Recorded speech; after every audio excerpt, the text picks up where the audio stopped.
and this is plotted as a function of x. So there's a big asymmetry there. Therefore, the same, we, of course, try to compare this experimental data with the prediction of the Brodsky intrinsic seed. So we just compare the shape predicted by Brodsky and the data. And clearly, it did not work. The shape looks totally different. So at that time, we were disappointed. But then we realized that the data actually was taken at very high energy, this Fermilab data. In fact, the Q squared there is on the order of 54 GeV squared. Therefore, in order to compare the theory with the data, you really need to take into account the Q squared evolution effects there. Therefore, we cannot actually repeat the measurement at the lower Q squared. However, we can actually evolve the predictions. We can pick some initial scale and then try to evolve from this initial scale to the experimental scale. And this is what we obtained, the black curve here. Therefore, it starts to look similar to the data. If you pick a different initial scale, you can see that it's actually describing the data actually too well. Nice.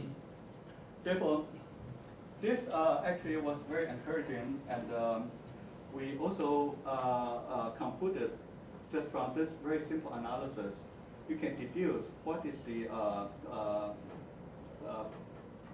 five-quark components difference between the DD bar and UU bar, because this quantity is directly, the integral of this is just directly related to the difference of these two probabilities.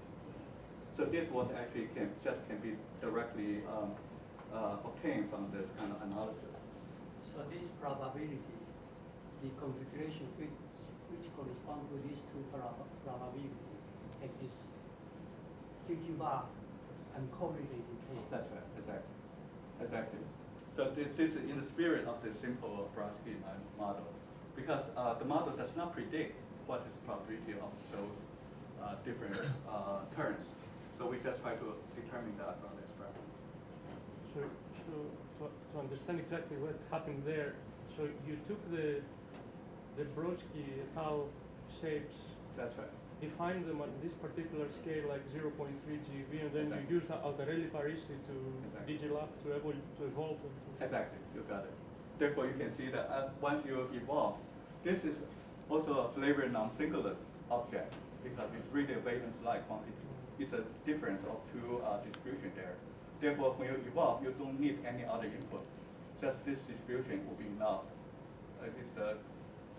The flavor non-singlet evolution is very simple. So you went to really low Q square in that case, or maybe that's the model is at a very low Q square. Yeah. The measurement, on the other hand, is at a very high Q square. Therefore, you can already see the difference.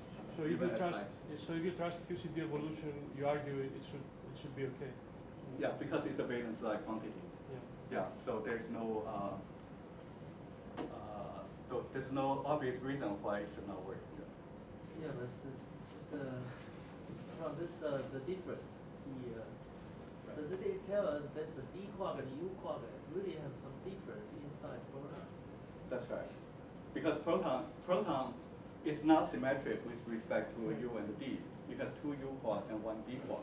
Therefore, it's not like the disviolate isospin because the proton itself is not the isospin singlet. Right. So yeah, but you already have the three man quark, right? UUD is there. That's right. There's a DD bar and the UU bar. That's right. So in this model, the U bar and U should have the same distribution. Yeah, but initial states is the proton, right? Yeah. Therefore, initial states actually has some asymmetry between the U and the D. Yeah.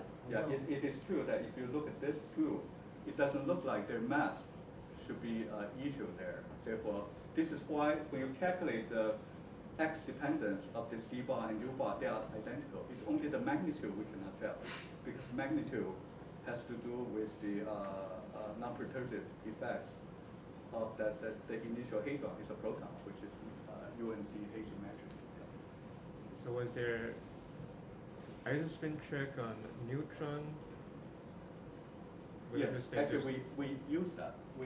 Because we do the measurement on the neutron, therefore we actually compare the measurement on neutron versus measurement on proton. Therefore we have to use the isospin symmetry in order to relate the measurement on neutron to the measurement Okay, on so proton. it's built in an It's already assumption. So built this in. So- assumes the proton-neutron isospin symmetry Exactly. in this extraction. But what we observe here is does not violate isospin. It's just say that that it's not flavor symmetric. But you start with proton, which is not a isospin zero state. Therefore, this does not violate any symmetry. I must confess that I have difficulty in visualizing within variance quark model. You have unibar or equibar which are totally uncorrelated. I have difficulty to visualize That's right. such a configuration Yeah, therefore don't. within the variance quark Right. model picture. That's right. Don't believe this model. Yeah, because this model cannot be complete. However, the reason we picked this model is that it's so simple. We want to see how far you can go. Clearly, there should be a lot of improvement later. But what we are trying to do is really the following. People tried, started 1980. It's now 35 years after that. And people still cannot even tell whether the concept of this intrinsic C in the context of intrinsic charm, whether that's a correct concept or not. Therefore, we are trying to apply that to the lighter quarks to see at least whether this concept has some validity or has some merit. So that would be the major motivation of this. And therefore, in order to see that, if you use a very, very simple model and can still see that, I think that's much more convincing than using a very, very complicated model which has many parameters that you can adjust. Because I have worked on a different picture for the SS bar, namely this SS bar basically on something like a 5 within the Yes. Those will. they are very much correlated. Those are very important next steps, I think.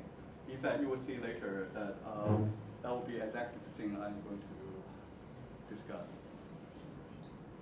Just be patient. Let's start with something simple. Okay, anyway, so let me just summarize that this is suggesting some success of this very simple picture, and then one can actually extract these results here. Then, in order to make more progress, we use the second approach, which is that the intrinsic C and the extrinsic C, they are expected to have very different X distribution, momentum distribution. So at that time, we just saw that there was a paper published by the Hermes collaboration from CERN. So they published the S plus S bar measurements based on what they call the semi-inclusive deep inelastic scattering. So this is just deep inelastic scattering, but it's called semi-inclusive because they measured the scattered electron in coincidence with the kaon, which come from the hadronization of the quarks. Therefore, kaon being a strange particle, therefore there's a large contribution from the strange quark hadronizing into the kaons. Therefore, using this process, you can actually try to extract the strange quark plus S bar distribution from the data. So this is their data actually plotted by us. So we try to use different symbols here to show the result from the Hermes experiments. If you look at this structure, it's very intriguing that at a small x, it's falling off very fast. Then at the valence region, there seem to be other structures there. So when we look at this, it seems to be suggesting that this C quark, the strange C, seem to consist of two components. One is at the small x region, which is very fast falling, and then another component at the larger x region. So of course, we just thought perhaps this is the indication of the so-called intrinsic C, which is valence-like, and then extrinsic C, which is coming from the gluon, splitting the QCD type of process. So the thing we did at that time was just try to compare again, the calculation using Brodsky's model for the strange quark, we already know the distribution. We can also try to do the evolution, but the data was actually relatively small, Q squared. Therefore, evolution actually does not make that big a difference. You still see this kind of shape. And you can then compare the data at the large X valence quark region with respect to the calculation. And then from the normalization, you can actually deduce what is the probability of this intrinsic strain if you make assumption that this is entirely or has a dominant contribution from the intrinsic C. So you can see that roughly 2.5%, okay, is coming from this intrinsic strain distribution. You say, how was such a configuration? Sorry? How was such a configuration with P5 equal to 0.024? How would it exhibit itself, manifest itself regarding to the strange response factor? Yes, I think you are the experts on that, so probably you can tell us how this would affect the form factor. But one can ask very similar questions, like that when you extract the C quarks with up and down, how would that affect the form factors? Okay, also for those quarks, as you know that the connection between them are not so straightforward, right? So they involve very different Q squared scale, and there is a connection. For example, when you measure the dipping line scattering, if you go to large enough Q, then it becomes a form factor. So there is that connection at the kinematic limits, but that's the only connection I can think of. So right now we are focusing just within this framework. You can see that this is very phenomenological, but we're trying to see how far we can get just using this kind of picture and try to assign this as the intrinsic strange, so to speak. Then it's about 2%. So we have two results obtained from this rather naive analysis.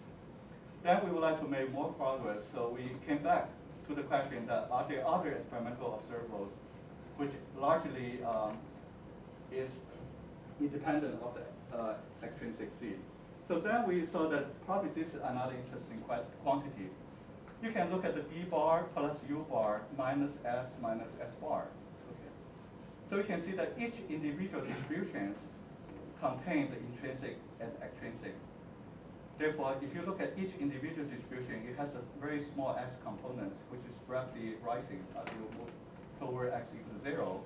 But if you form this kind of combination, then that small S components probably largely will cancel. Okay.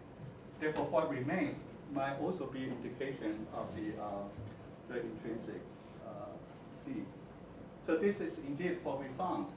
So if we just plot this quantity, the D bar plus U bar minus S bar, even though each individual quantity has a very large components as small x, once you form this combination, it's actually just valence-like.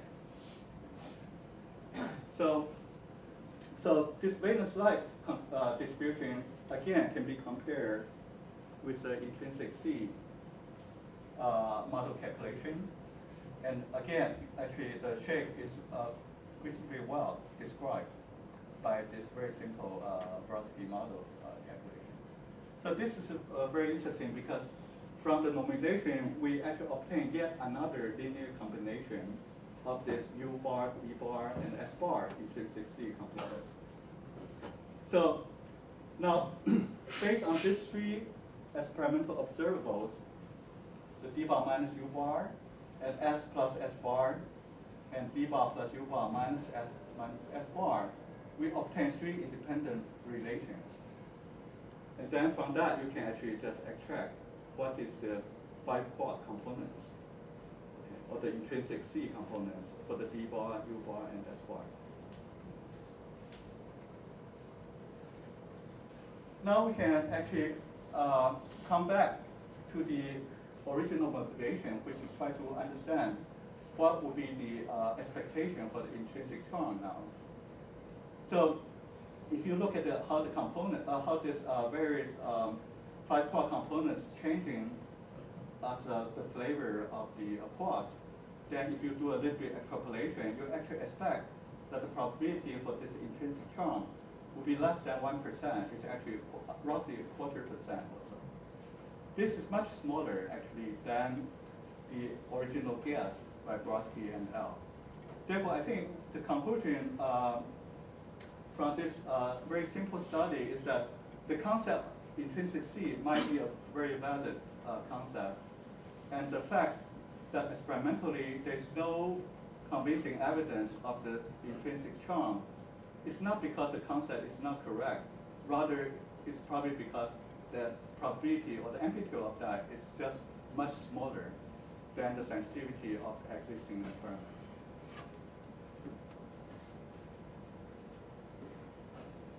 By the way, can you go back to the previous slide?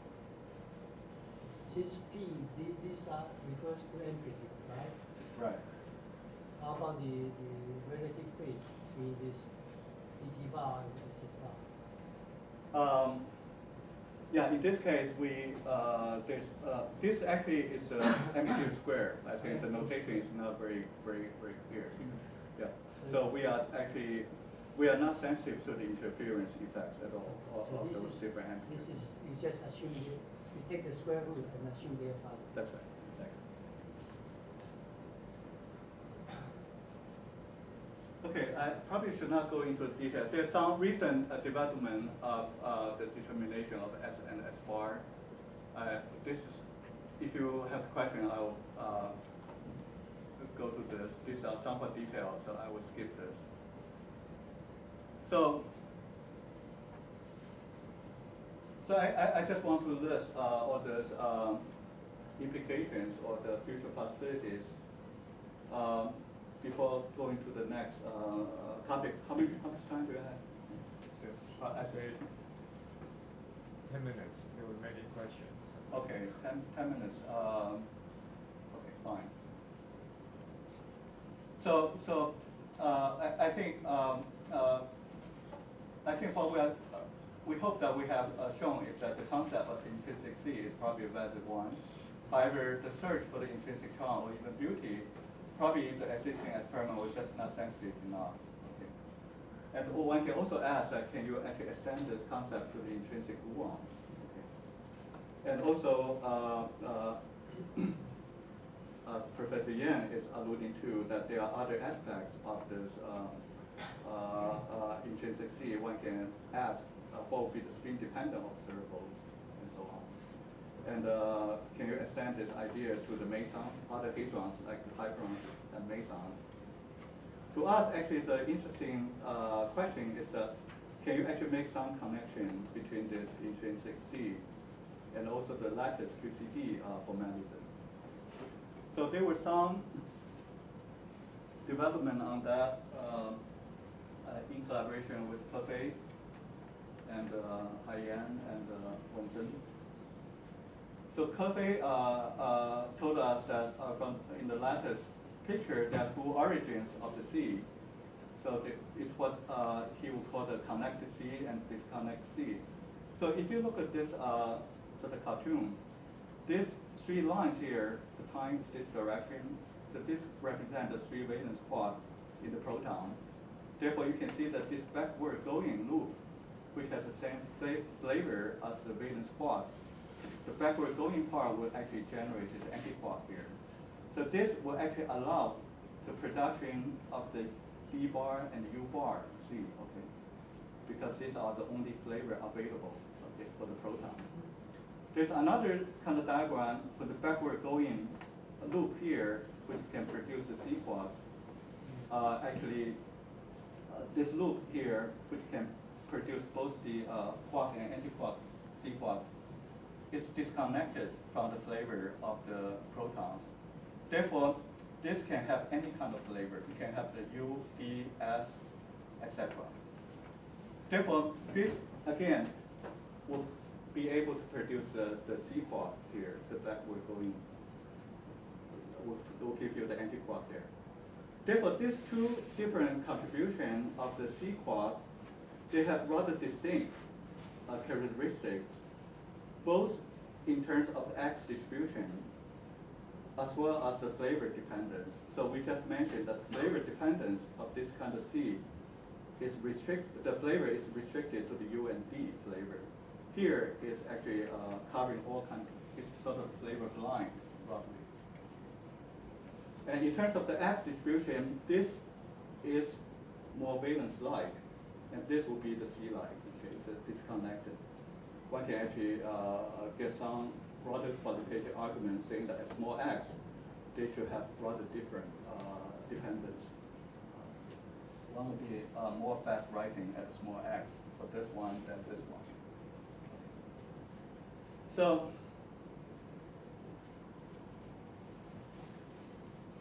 therefore, one can actually ask this question that is there any possibility of isolating these two different components of the C-quark, the so-called connected C from the disconnected C? This actually was never attempted before. So we try to look at this like quark C, the U bar and B bar. Okay. Therefore, it just occurred to us that there should be a rather simple way of separating these two components.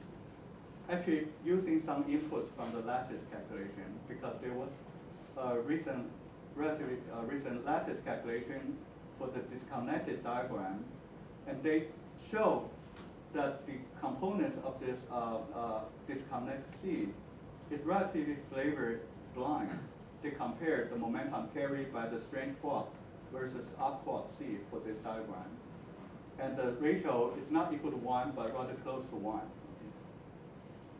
Therefore, based on this lattice calculation, even though it's the momentum fraction, but one can make an assumption that the shape of this C-quark distribution should be flavor blind, roughly, also.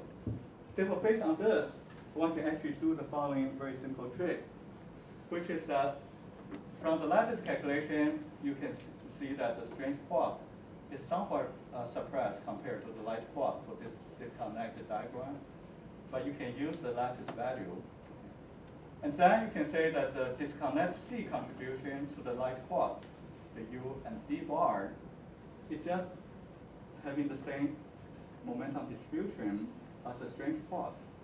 But the strange quark can only have contributions from the disconnected C, right? It cannot have contribution from the connected C. Therefore, the experimental measurement of this must be the contribution from the disconnect C. So there is already experimental measurement of this. So we just renormalize this by this lattice calculation, and that will give us the disconnected C components of the light quark.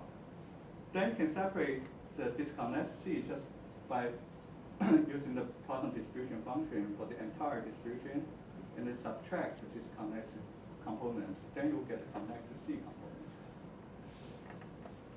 So again, this is a simple exercise we did, and you can see that this is the decomposition. For the connected C, for the D bar and U bar, you can see that shown as red. For the connected C, we say it's valence-like. Indeed, we see a distribution which is valence-like. And for the other disconnected U bar and D bar is rising towards small x. So based on this separation of the two components of the C, we can actually try to figure out what is the momentum fraction carried by these two components. It just turned out that when we do the integral with some uncertainty, we can actually see that they carry roughly the same amount. So the disconnected C and connected C carry roughly equal amount of the momentum of the proton. I'm sorry. For the light quark C. Those Yes. data points are from not from lattice. Sorry? The data points. No, this, yeah. So I actually describe, so this is what we call the disconnect C, okay? And we say that disconnect C is directly obtained from the experimental measurement of the strange quark, right? Because this is strange quark, just renormalize that, and that should be the disconnect C components of the D bar and U bar. And then you can just try to isolate the other part by making the difference. This is the from the PDF termination of the D bar plus U bar. So once you subtract this connect C components, you get the disconnected. So you are right. It's from the experimental measurement for the strange quark. We normalize, and then use a PDF of the D bar U bar. You can actually isolate these two components. So the Taiwan cloud should belong to part of the disconnected C. That's a very difficult question to answer. I think as you will see, that's a very important question, and we think that the Taiwan cloud actually can come from both. Yeah, can come from both. But because you can see that there should be the kaon cloud, right? But kaon only has this kind of contribution. Therefore, this must contain the kaon, the meson cloud components here. But here you can see that if you make a cut here vertically, then you can see that this original 3-quark now becomes a 5-quark state now. So that 5-quark state can also be expressed in terms of a baryon plus a meson. So that can also have the meson cloud And contribution. then for the connected C, it appears to me that they correspond to the uncorrelated QQ bar pair.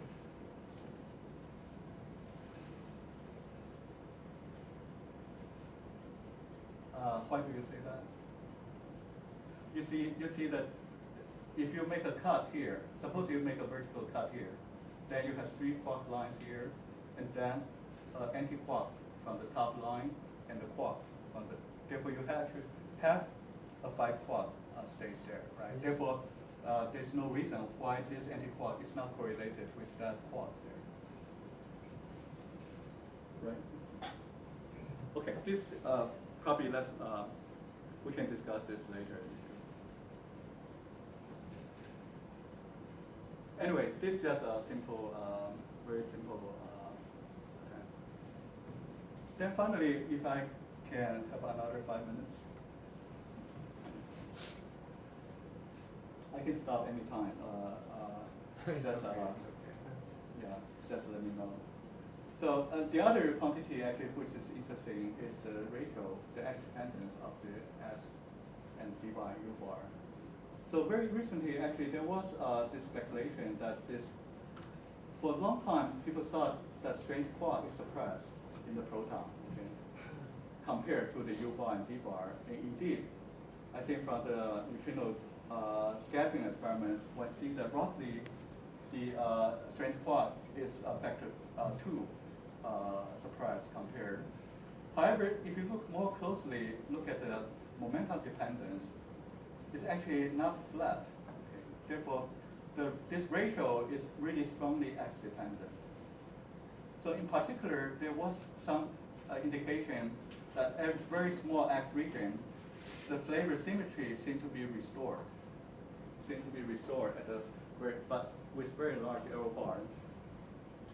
So if you look at the LHC data on the WZ production, so at LHC energy, actually the WZ production becomes more and more sensitive to the strange and Chang quark distribution.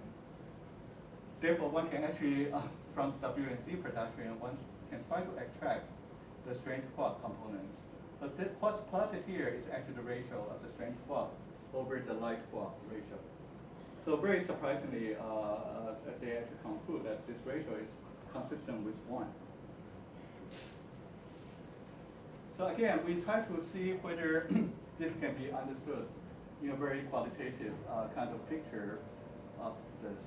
So as we mentioned earlier, that this disconnect C is flavor blind. Therefore, this can contribute the U, D, and S quark almost equally. And this disconnect C also has a characteristic that is peaking at a small x region, small momentum region. The connected C, on the other hand, cannot contribute to the strange quark. It can only contribute to the U bar and D bar, and also its valence light. Therefore, this can only contribute to the U bar and D bar at relatively large x. Therefore, if you make the ratio of the strange quark over the non-strange quark, lighter quark, then it's quite natural that a very small x, when it's dominated by this disconnect C, it becomes flavor symmetric. Once you go to the larger x, you have some additional contribution of the U bar and